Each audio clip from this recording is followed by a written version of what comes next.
자, 물론 오늘 발표된 이 안이 2025년 이후에 계속해서 시행이 되고 유지가 될지는 아직은 모르겠습니다만 산술적인 계산에 따르면 현재 초등학교 4학년까지 아래로는 이제 이 제도에 대해 영향을 받게 될 것으로 보입니다.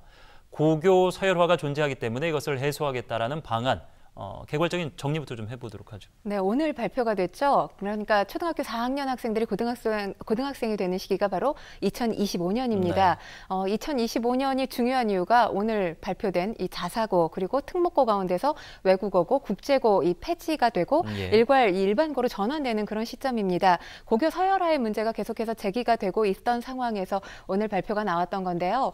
일단 뭐 외국어고 같은 경우는 기존의 학교 명칭 그리고 외국어 교과 과정 이수는 그대로 진행이 된다고 합니다. 하지만 학교 이 학생들 선발권이 사라지게 되는 거죠. 뭐 서울 같은 경우는 학생들이 학교를 선택해서 배정하는 방식이지 않습니까? 그런 방식으로 학생들을 이제 모집하게 되는 거고요. 특목고 가운데서 대신에 체육고 그리고 또 예술고 또 과학고등학교, 영재학교는 그대로 기존과 같은 이 교육체제가 유지가 됩니다. 여기서 달라지는 부분이 있다면 과학고등학교와 영재학교 이 쏠림 현상이 또 발생할 우려가 있기 때문에 기존의 학교 이 학생들 선발 방식을 문제풀이식 방식이 아니라 새로운 제도 개선을 통해서 새로운 방안을 마련할 그런 방침이라고 하고요. 그리고 세부적인 이 일반 고등학교를 위한 여러 가지 안들이 나왔는데 일단 그것과 관련해서 5년 동안 2조 2천억이 예산이 투입이 될 예정이라고 합니다. 그러면서 고교 간에 그동안 이 경쟁력으로 인해서 경쟁력이 워낙 이 일반고에서는 대학 입시에 있어서 좀 특목고와 비교했을 때 경쟁력이 우선하지 못했기 때문에 이런 경쟁력 강화를 위한 여러 가지 방침들을 오늘 세부적으로 발표를 했습니다. 찬성과 반발, 어떤 정책이든 마찬가지입니다만 정책의 변화를 가져올 때마다 명암이 있을 수밖에 없습니다. 당초 예정됐던 일이라고 보여지는 현 정부 들어서 이제 계속해서 최근 들어서 특히나 이제 조국 전 장관 사태를 겪으면서 이것에 대한 필요성의 목소리가 나왔는데 그것이 이제 이른 시간에 반영이 되는 것으로 보이는군요. 그렇죠. 일단 이 전교조 측에서는 굉장히 환영의 목소리를 내고 있습니다. 그동안 사교육비 증감 또 문제가 돼 왔었고 또 아까도 말씀드렸지만 서열화 문제가 굉장히 심했는데 이 서열화의 단초가 되는 것이 이제 자사고나 특목고로 봤던 거죠. 그렇기 때문에 폐지한다는 부분에 있어서 환영의 목소리를 내고 있고요. 실제로 외국어 같은 경우는 저 학창 시절에도 공부 잘하는 학생들만 갈 수 있는 학교, 그게 이미 이제 특정 학생들로 서열이 정해지는 거 아니겠습니까? 그렇죠. 자사고 같은 경우도 그런 측면이 강하다고 볼 수 있죠. 근데 이제 반대의 목소리도 있는 상황입니다. 일단 뭔가 국면 전환을 위해서 교육을 활용한 것이 아니냐, 그리고 그 교육 가운데서 모든 죄를 자사고와 특목고에 일임한 것이 아니냐, 여기에 대해서 굉장히 분한 마음을 가지고 있다. 이런 목소리도 있는 게 사실이고요. 또 한 가지 사실 안타까운 것은 문재인 정부에서 밝히기로 원래는 재지정 평가를 통해서 단계적으로 폐지 수순을 밟는다 이렇게 발표를 하지 않았습니까? 기존 정책이 그거였죠. 그렇죠. 그런데 기존 정책을 지금 새로운 정책을 내놓게 되면서 기존 정책에 대해서 왜 번복을 했는지에 대한 이유는 얘기를 하지 않고 있습니다. 그리고 중요한 건 이 교육의 주체는 학생 그리고 학부모, 교사인데 이들 간에 관련된 이 수기 과정이 전혀 없이 발표됐다는 건 문제점이라고 봅니다. 네.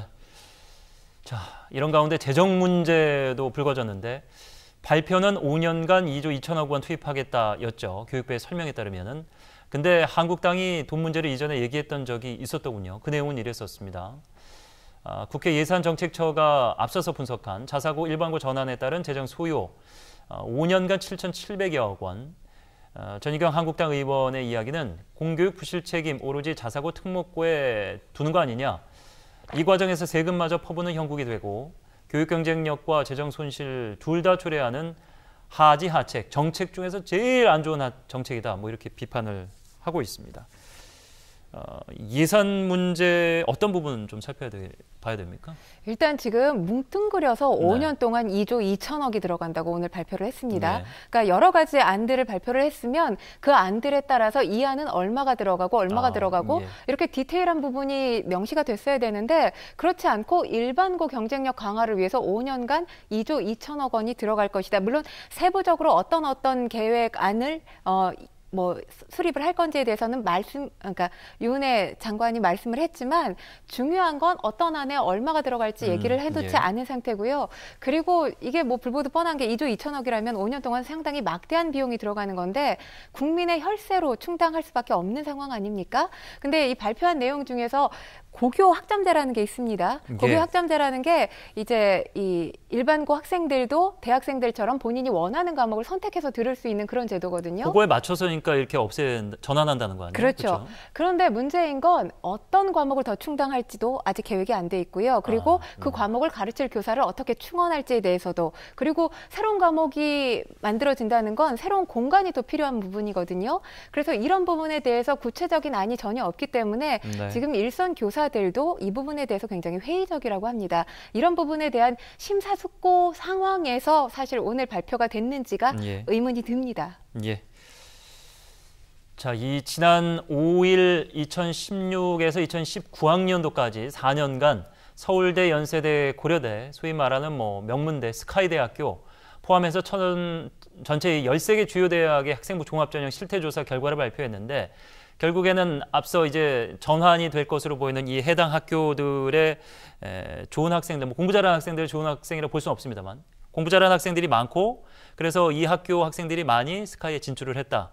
이게 서열화가 아니냐, 뭐 이런 얘기가 그렇죠. 불거진 거죠. 네, 일단 뭐 특목고 자사고 학생들이 예. 서류 전형에서 조금 우세했다라는 평가고요. 네. 그리고 내신 등급으로 봤을 때도 일반고 학생보다 뭐 일반고에서 예를 들어 1, 2등급 학생이 선발이 됐다면 특목고나 자사고 같은 경우는 3, 4등급 학생들이 선발됐다. 이런 결과가 도출이 됐습니다. 그러니까 잘하는 학생들끼리 경쟁하다 보니까 내신이 좀 처질 수는 있지만 그렇죠. 학업 능력이 더 높아서 결국에는 타 학교의 1, 2등급보다도 3, 4등급이 합격한 사례가 있었다. 네. 이런 해석인 거죠. 그렇죠. 그렇기 때문에 고교 서열화가 지금 조장되고 있는 것이 아니냐, 이런 문제가 제기가 되고 있는 상황입니다. 뭐 학생부 종합을 보더라도 과학영재고가 26.1% 차지를 했고요. 그리고 수능 역시 또 과학영재고 24.3% 상당히 높습니다.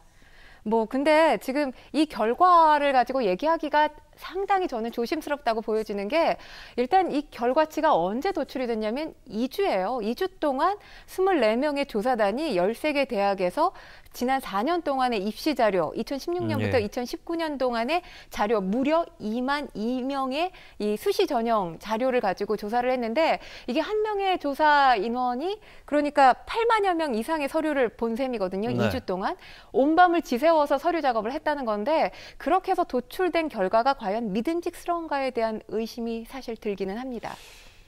자, 일단 그 조사 방식에 대한 의문점을 제기해 주셨는데, 여하튼 그렇게 해서 나온 이 조사 내용을 보면은 서열화와 관련된 해석으로도 보여지는데, 교육부가 이제 자사고 폐지 현 정부의 어떤 정책에 맞춰가려고 해석을 무리하게 한 부분도 있다라는 얘기는 어떤 얘기입니까? 그렇죠. 일단 뭐 명분 쌓기를 하지 않았나라는 생각이 드는 것이, 사실 그런 생각도 해봐요. 조국 사태가 없었다면 과연 학종 실태 조사가 있었고 오늘 이렇게 자사고, 특목고 뭐 일괄 폐지한다 이런 발표가 있었을까라는 생각을 해보게 됩니다. 공정성에 대한 화두가 새롭게 현 정부의 의구심이 드니까 공정심을 강조할 만한 교육 문제로 전환한 거 아니냐, 프레임을. 그렇죠. 뭐 사실 조국 사태 가운데 가장 국민들을 공분케했던 게 자녀의 입시 논란과 관련된 문제였습니다. 그렇기 때문에 뭐 정부에서도 이 부분을 뼈아프게 받아들일 수밖에 없는 상황이긴 한데, 입시라는 것, 교육이라는 것, 뭐 교육은 백년지 대계라는 말이 있지 않습니까? 물론 우리나라 국민들이 그 말을 이제는 믿지 않지만, 그것과 비교해 봤을 때 오늘 나온 이런 정책안들은 굉장히 졸속 정책이 아닌가라는 생각이 듭니다. 충분히 심사숙고할 시간을 갖고 만들어지는 정책이라야 신뢰가 가는 거죠.